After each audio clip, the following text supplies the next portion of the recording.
Ledakan LPG 12 kg di Palembang, 2 korban meninggal, 7 lainnya termasuk balita masih di RS.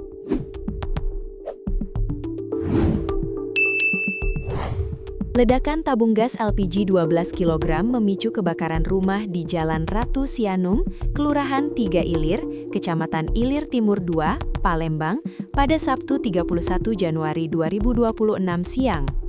Akibat ledakan itu, 9 orang yang sedang berada di rumah termasuk anak-anak mengalami luka bakar.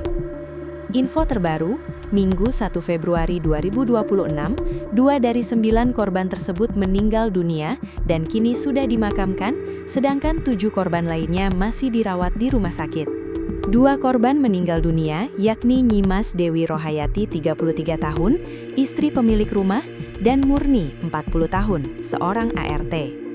Berdasarkan rekaman kamera CCTV yang diterima sripoku.com dan tribunsumsel.com, peristiwa terjadi di lorong Nepos. Dalam rekaman tersebut terlihat kondisi awal, rumah masih normal. Beberapa detik kemudian, dari dalam rumah muncul nyala api disertai suara ledakan yang cukup keras. Seorang balita yang terlihat berada di luar rumah masuk ke dalam karena kaget dengan suara tersebut. Ledakan yang keras membuat kaca jendela depan langsung terlepas dan pecah. Seorang tetangga langsung keluar rumah dan memeriksa kondisi di sebelah rumahnya. Suasana panik terlihat setelah sejumlah wanita keluar dan ada korban yang tubuhnya terkena ledakan hingga pakaian yang mengalami kerusakan parah. Kapolsek Ilir Timur 2, Kompol Muh Ismail mengatakan, saat ini ke-7 orang lainnya termasuk balita yang jadi korban masih dirawat di rumah sakit. Semua korban luka bakar lainnya masih dirawat di rumah sakit, ujar Ismail, Minggu 1 Februari 2026. Ia menerangkan, peristiwa itu terjadi akibat kebocoran gas LPG 12 kg yang digunakan penghuni rumah, Dewi Rohayati. Pemicu ledakan dan kebakaran tersebut berdasarkan informasi dari saksi-saksi tersebut dari kebocoran gas LPG 12 kg yang sedang digunakan untuk memasak sedekah ruahan malam ini di daerah Bangau, katanya.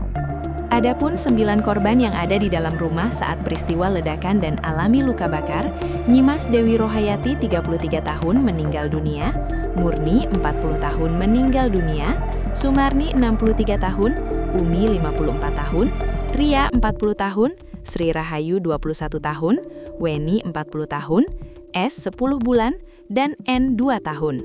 9 korban mengalami luka bakar antara 20% hingga 80%. Pada saat kejadian, langsung dibawa warga yang lain ke Rumah Sakit Pelabuhan Bumbaru, tutupnya.